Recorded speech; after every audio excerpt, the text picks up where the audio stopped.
সারা বাংলাদেশে নির্যাতিত জেলা দুইটা, একটা সাতক্ষীরা আর একটা চাঁপাইনবাবগঞ্জ। আপনারা তো এমনি অর্ধেক জান্নাতে চলে গেছে। যারা অত্যাচারিত তারা জান্নাতি। এদেশে যারা জালেম এরা আল্লাহর মামলার আসামি, এরা জাহান্নামী। সুতরাং অবৈধ প্রধানমন্ত্রী যা জোর করেছিল এখন পালিয়েছে, ওটা যে জাহান্নামে যাবে সূরা সূরার 42 নম্বর আয়াত তার প্রমাণ।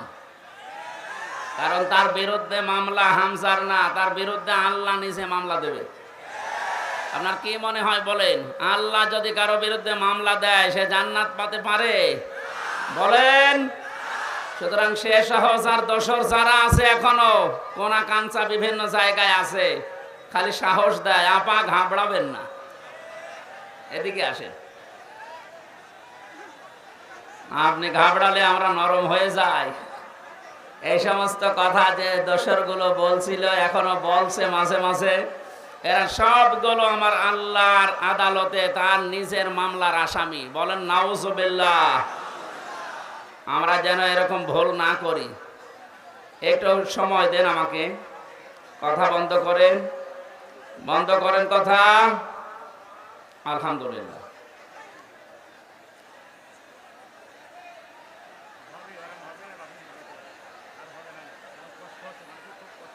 আমাদের এলাকায় আমার পাশের জেলা চুয়াডাঙ্গার একজন জামাত ইসলামের এমপি ছিল, মরহুম মাওলানা হাবিবুর রহমান রহমতুল্লাহ আলাইহি।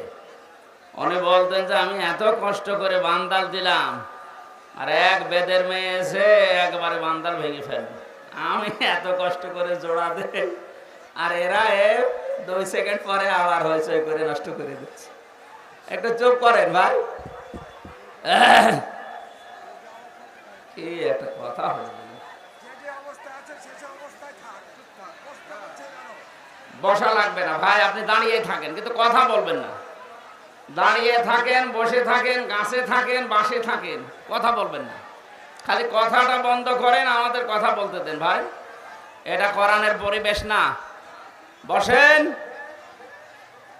দাঁড়ান।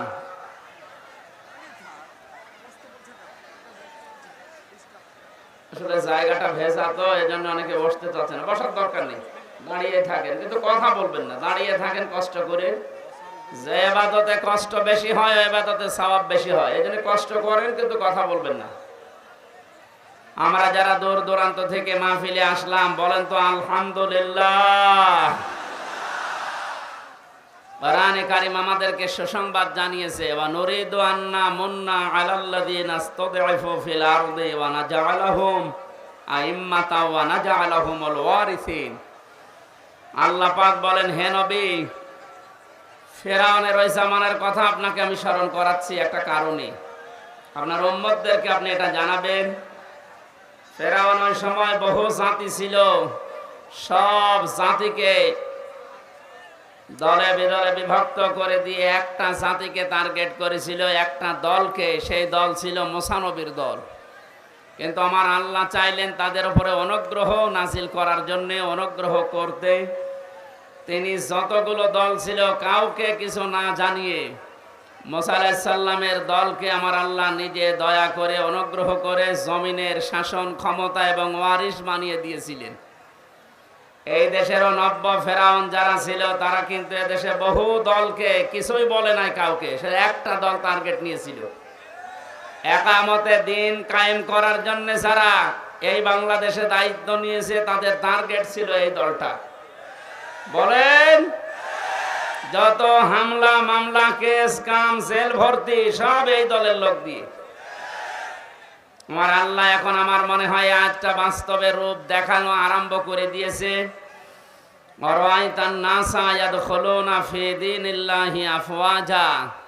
হে নবী, আপনি দেখতে পাবেন দলে দলে পালে পালে মানুষ ইসলামে প্রবেশ করছে। যে দৃশ্য এখন এই 1 মাসে 8-9 দিনের যে রিপোর্ট আমরা পেলাম, গতকালকে আন্তর্জাতিক একটা রিপোর্ট পেয়েছি, বাংলাদেশে 100 জনের 14 জন যারা বিদায় নিয়েছে জালেমরা তাদেরকে এখনো সাপোর্ট করছে। 100 জনের কয়জন?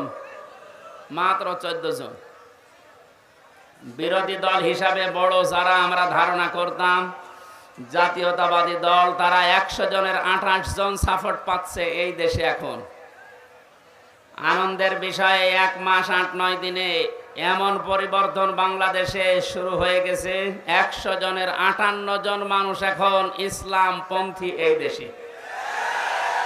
সুতরাং এই সংবাদটা আমি নিজে বানাইনি, যেটা দেখতে পেলাম কোরআনের আয়াতের সাথে যে দলে দলে মানুষ ইসলামে প্রবেশ করবে, এটা কিন্তু কয়েকদিনে অলরেডি শুরু হয়ে গেছে। শুধু ছোটখাটো জালেমরা না, অনেক অমুসলিম পর্যন্ত। আমি তো কয়েকদিন আগে এক জায়গায় 10 জন, এক জায়গায় 2 জন, আর এক জায়গায় 1 জন, এদিকে চুয়াডাঙ্গা, গাইবান্ধা আর দিনাজপুরে 13 জন মুসলমান অলরেডি কয়েকদিনই হয়েছে। যেভাবে আসতেছে মানুষ, কিছুদিন যেতে দেন, সময় দিতে চাই আমরা এদেশের মানুষকে, বিশেষ করে যারা দায়িত্বে আছে। আপনারা সময় নিয়ে সংস্কার করে একটা সুন্দর নির্বাচনের মাধ্যমে দেশের মানুষের হাতে ক্ষমতা তুলে দেন। কিন্তু কিছু মানুষ বলছে না, এক্ষুনি দিয়ে দেন। থালা এখনো আপনি হাতে পাননি, এখনই আপনি অবস্থা করেন। থালা পেলে কি করবেন? একটা উপন্যাস পড়েছিলাম, পুত্রবধূ বাড়িতে আসার পরে দাদি শাশুড়ি যে বলছে, ওই আমার কিন্তু পুতি লাগবে। উনি মাথা নিচু করে বলছে, দাদি শাশুড়ি আপনি দোয়া করেন, ইনশাল্লাহ হবে। শাশুড়ি এসে বলছে, বৌমা আমার কিন্তু নাতি লাগবে। বলছে দোয়া করেন, সময় দেন। ননদ এসে বলছে আমার ভাতিজা লাগবে। দেবর এসে বলছে আমার ভাতিজা লাগবে। বলছে আমার সময় দেবেন তো। স্বামী এসেই বাসর ঘরে বলছে আমার কিন্তু বেবি লাগবে। বউ মুখ তুলে বলছে, তোমার 14 বংশ কি সব পাগল? বিয়ে করে এখনো বাসরই আরম্ভ করিনি, আসে দাদি শাশুড়ি থেকে এই শুরু করেছো যে আমার পতি লাগবে, নাতি লাগবে, বেবি লাগবে, ভাতিজা লাগবে। তা আমার সময় দেবেন তো 10 মাস 10 দিন। অনেকে আমরা এখন পাগলের আচরণ আরম্ভ করেছি। আরে ভাই সময় তো দেবেন। 15.5 বছর কি হয়েছে আপনি জানেন? টপ টু বটন এত বড় দুর্নীতি এই পৃথিবীতে কেউ করেছে আমি শুনিও না, দেখা তো দূরের কথা। অত বড় দুর্নীতিগ্রস্ত হলে একটা দেশের জাতীয় মসজিদের ইমামও পালিয়ে যায়। আর কোন জায়গা বাকি আছে? এই জায়গাগুলো সংস্কার করা লাগবে না? বলেন। যে সংস্কার করার জন্য যারা দায়িত্ব নিয়েছে, জাতি যাদের হাতে দিয়েছে, একটু সময় দেন, ওনারা সংস্কার করে জঞ্জাল পরিষ্কার করে হাতে তুলে দিক। বাংলাদেশ জামাতে ইসলামীর কেন্দ্রীয় আমির ডাক্তার শফিকুর রহমান কয়েকদিন আগে কুষ্টিয়ায় এসে সাংবাদিকদের এই কথা জানিয়েছে যে আমরা তাদেরকে সম্মানজনক একটা সময় দিতে চাই, খুব বেশিও না কমও না। যতটুকু সময় পেলে তারা সংস্কার করে এ জঞ্জাল মুক্ত করে আবার জাতির হাতে দিতে পারে, এরকম একটা সময় আমরা দিতে চাই। নয়তো এভাবেই যদি এখন নির্বাচন দিয়ে দেয়, ও আবার ফের দিনের ভোট রাতে হয়ে যাবে। কথা বলছেন? এজন্য আমরা যে কথা শোনাতে চাচ্ছিলাম, যারা আসতে দেননি বলে যে আমাদের উপরের চাপ। শুধু উপরের চাপ বলে আপনি এটা এড়িয়ে যেতে পারেন না। এ জেলা চালায় একজন এসপি, এ থানা চালায় একজন ওসি অথবা টিওনো। তারা যদি নিজেরা নির্দেশ দেয়, কোন মহারথী এ দেশে কোরআনের আলোচনা বন্ধ করতে পারে? মাত্র 100 জনের 14 জন জালেম ছিল এই দেশে। তাদের কথা মতো আপনি আল্লাহর কোরআন প্রচার বন্ধ করে দিলেন, আপনিও জালেমের দোষক। আমরা চাই আপনাকে ওই চেয়ারে যেন জনগণ না রাখে, আপনার কোনো দরকার নেই। যারা যেখানে ছিল অধিকাংশগুলো পালিয়েছে। আর 5 তারিখের আগ পর্যন্ত যা করেছেন, ভিডিওগুলো দেখলে মানুষকে কুকুরের মতো গাড়িতে তুলছে মরা লাশ। এগুলোর সাথে জড়িত আপনারা। সুতরাং সংস্কারের জন্য দেশটা স্বাধীন হয়েছে, বৈষম্য দূর করার জন্য স্বাধীন হয়েছে। আমরা চাই খুব দ্রুত এই 1628টা চেয়ারে একটাও যেন অপদার্থ এবং এই নাপাক মানুষগুলো না থাকে। সবগুলো পাল্টিয়ে দেন, নতুন মানুষ জমা করেন। কথা বলেন। এটা এখন সবচাইতে বড় সময়ের দাবি। যারা দায়িত্বে আছে আল্লাহ তাদের তৌফিক দিন, বলেন আমিন। দরুদ আর সালাম পড়ছে আমাদের নবী, বিশ্ব নবী। এ মাসে আল্লাহ যাকে পাঠিয়েছিলেন বিশ্ব নেতা হিসাবে। কে নেতা? আরো জোরে বলেন। মুহাম্মদুর রাসূলুল্লাহ সাল্লাল্লাহু আলাইহি ওয়াসাল্লামের প্রতি আমরা তাফসীরুল কোরআন মাহফিল যদিও লিখেছেন, কিন্তু এটা রবিউল আউয়াল মাস, তারপরও আবার আজকে 12 তারিখ। বিশ্বনবীকে আল্লাহ এই দিন দুনিয়ায় পাঠিয়েছিলেন, এটা নির্ভরযোগ্য সূত্র থেকে আমরা পাই। সুতরাং তার সম্পর্কে আমরা কিছু শুনি, আমাদের জীবন পরিশুদ্ধ করতে চাই ইনশাআল্লাহ। কোরআনে কারীমের সূরা আলে ইমরানের 159 নম্বর আয়াত, একটা মাত্র আয়াত পড়েছি। আমাদের আজকের আলোচনার বিষয় হবে নবীজির আচরণ। কি বলেন তো?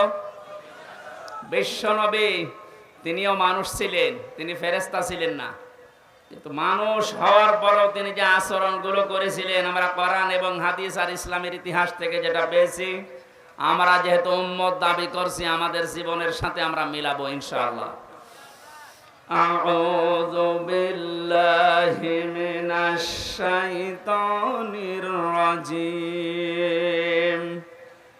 বিসমিল্লাহির রহমানির রহিম।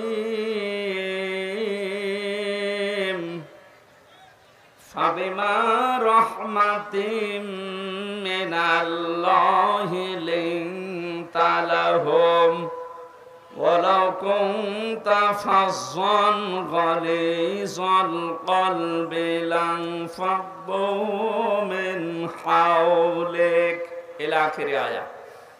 সূরা আলে ইমরানের নামকরণ আছে, ঐতিহাসিক প্রেক্ষাপট আছে, শানে নজুল আছে, এগুলো সব আপনারা অধিকাংশ জায়গায় শোনেন। আমরা একবারে কোরআনের এই আয়াতে প্রবেশ করছি। আল্লাহ তাআলা বলেন, ফাবিমা রাহমাতিম মিনাল্লাহি লিনতা লাহুম, আল্লাহর পক্ষ থেকে হে নবী আপনি যা পেয়েছেন তার ভেতরে অন্যতম এই, আপনার অন্তরকে আমার আল্লাহ নরম, কোমল, সফট, এটা আল্লাহ বানিয়ে দিয়েছেন। ওয়ালাউ কুনতা ফাযযান গালিযাল কলবি লানফাদ্দু মিন হাওলিকা, যদি আপনি কর্কশ ভাষী হতেন, চরম পন্থা অবলম্বন করতেন, আপনার ভাষা যদি খুব কড়া কড়া হতো, তাহলে মানুষকে আপনি আশপাশে পেতেন না, সব সিটকে দূরে চলে যেত। ফা'ফু আনহুম, তাদেরকে আপনি ক্ষমা করেন। আস্তাগফির লাহুম, তাদের জন্য আল্লাহর কাছে ক্ষমা চান। ওয়াশাবিরহুম ফিল আমর, আর কোন কাজ করলে তাদের সাথে পরামর্শ করে করেন। ফাইদা আযামতা ফাতাওয়াক্কাল আলাল্লাহ, কোন সিদ্ধান্ত নেওয়ার পরে আপনি দৃঢ়ভাবে ভরসা করবেন আল্লাহর উপরে। ইন্নাল্লাহা ইউহিব্বুল মুতাওয়াক্কিলিন, যারা ভরসা করে অবশ্যই তাদের ভরসা করা উচিত আল্লাহর উপরে। কার উপরে? আমরা এই আয়াতটা সামনে নিয়ে বিশ্বনবীর জীবনের হাজারো পাঠ আছে, আর রাহিকুল মাখতুম থেকে অধিকাংশগুলো আমি কোট করেছি। তার অন্যতম, আমি প্রায় 27টা পাঠ পেয়েছি রাসূলের জীবনের, তার ভেতরে অন্যতম একটা পাঠ আচরণ, ব্যবহার। নবীজির ব্যবহার সুন্দর ছিল, কোমল ছিল। এই আচরণটা আমার আল্লাহ নিজে তাকে দান করেছিলেন। এই জন্য আসিম এই শব্দ আল্লাহ নিজে উপহার দিয়েছেন রাসূলের চরিত্রে, ব্যবহারে, আচরণে। কোরআনে কারিমে আল্লাহ বলেন, ইন্নাকা লাআলা খুলুকিন আযীম, হে নবী আপনি মহান চরিত্রের উপরে প্রতিষ্ঠিত। এত বড় চরিত্র আপনাকে আমি দিয়েছি, কিয়ামত পর্যন্ত মানুষ শুধু অনুসরণ করে যাবে, কোল কিনারা পাবে না। বলেন সুবহানাল্লাহ। আমাদের আজকে অনেকের আদর্শ হয়ে থাকে তাদের রাজনৈতিক নেতারা। আমরাও রাজনীতি করি, কিন্তু মুহাম্মদুর রাসূলুল্লাহকে আদর্শ বানিয়ে।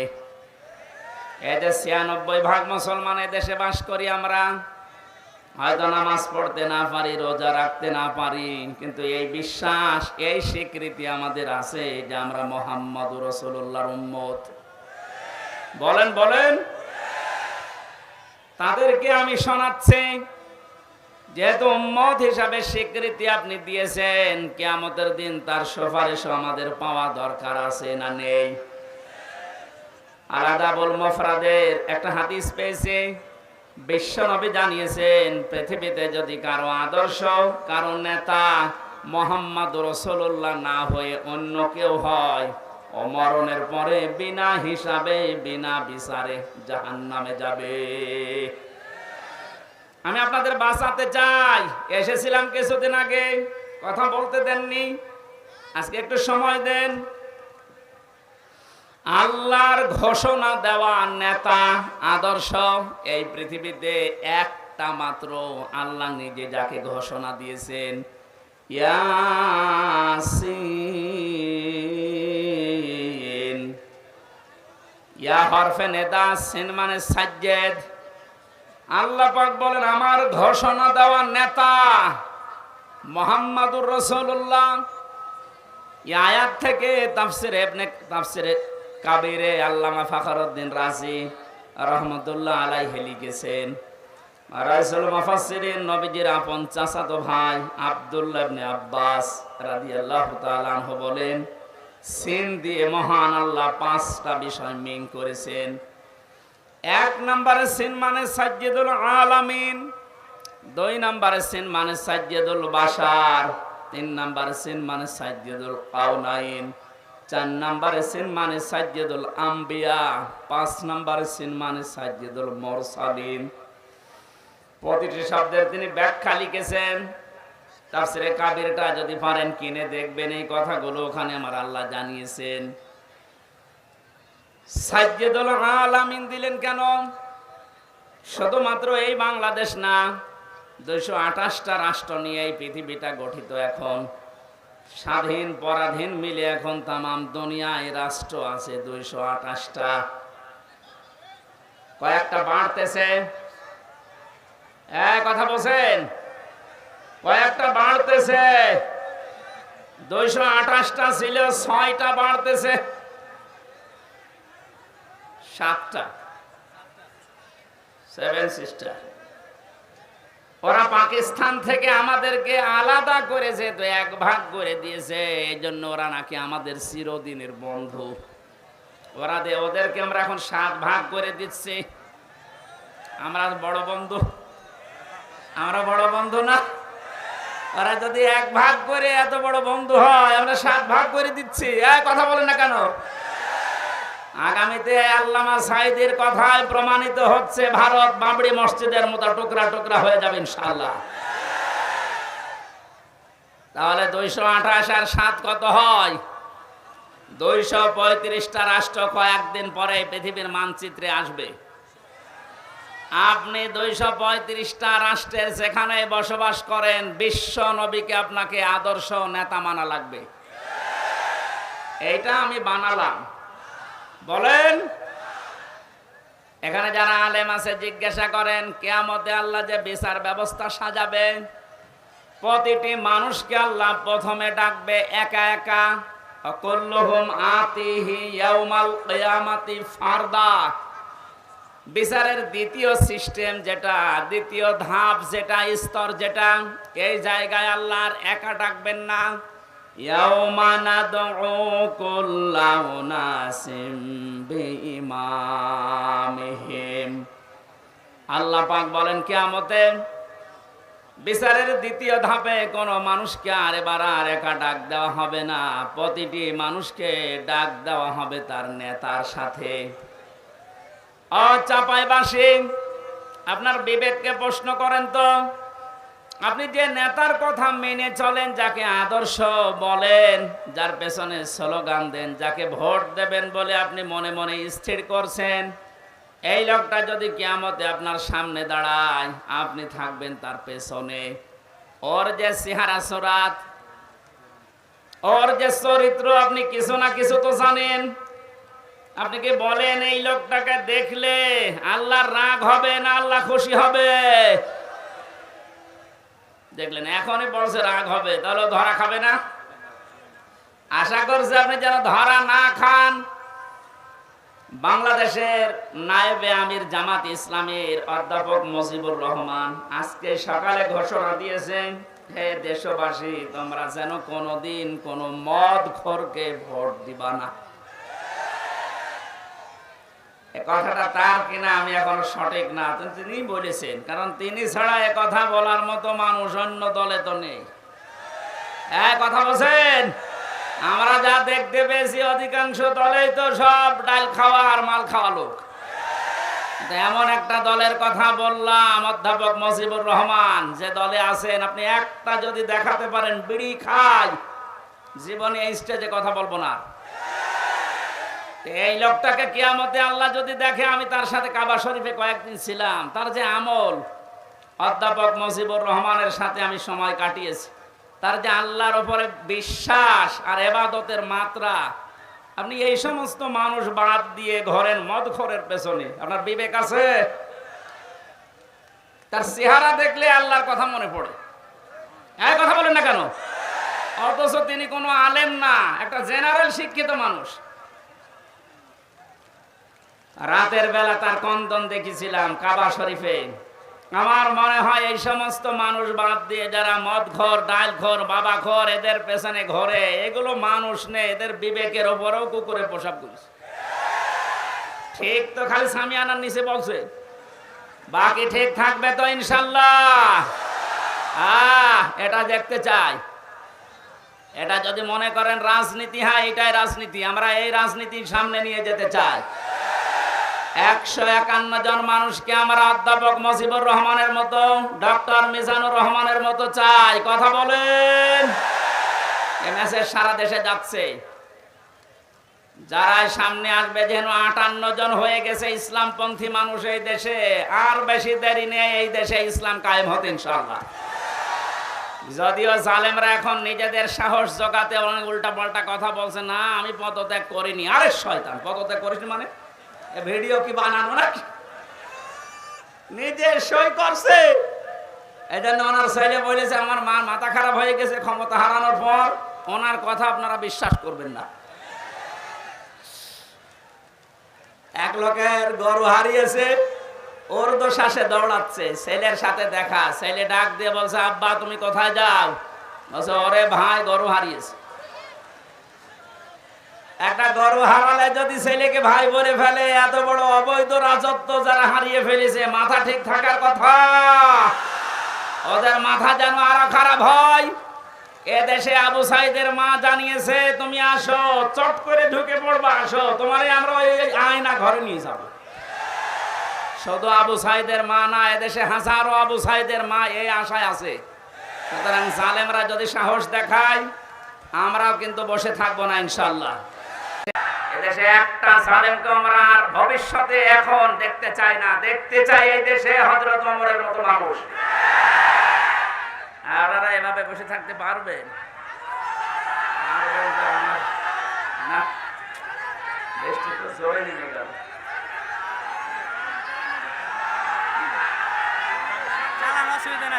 আমার তো অসুবিধা নেই, কোরআন শরীফ নিয়ে যান, ভিজে যাবে।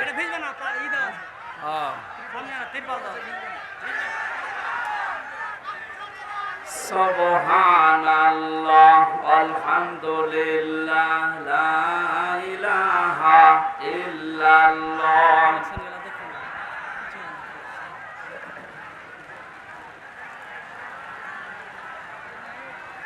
না আমি পারবো না, এভাবে